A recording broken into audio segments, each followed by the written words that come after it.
কোনো চাকরি করলেন না, ব্যবসা করলেন না, তার ওয়াইফ কোনো চাকরি করলো না, আপনি এতদিন ধরে চললেন কিভাবে? কোথা থেকে টাকা আসলো? 400 পাউন্ড লেখা রেলের টিকিটের।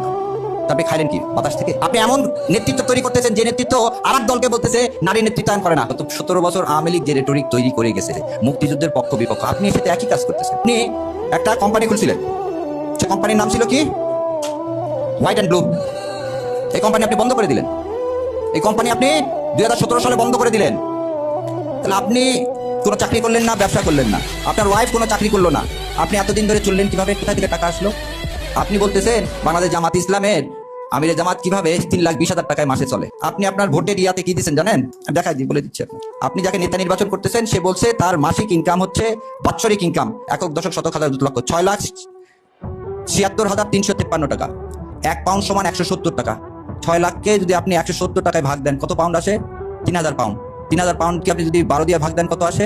400 পাউন্ড। 400 পাউন্ড লেখা রেলের টিকিটের দাম। আপনি খাইলেন কি বাতাস থেকে? তাহলে আপনি এমন নেতৃত্বকে নির্বাচন করতেছেন যে হলফনামা করে বলে দিচ্ছে অসত্য তথ্য।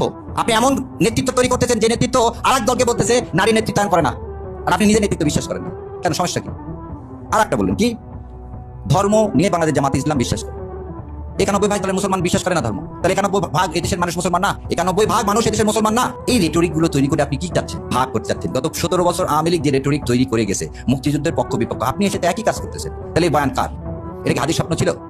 এটা কি 24-এ যারা শহীদ হয়েছে, রক্ত দিয়েছে, যাদের বিনিময়ে আজকে আমরা একটা নির্বাচন করতে যাচ্ছি, তাদের স্বপ্ন কি এটা ছিল?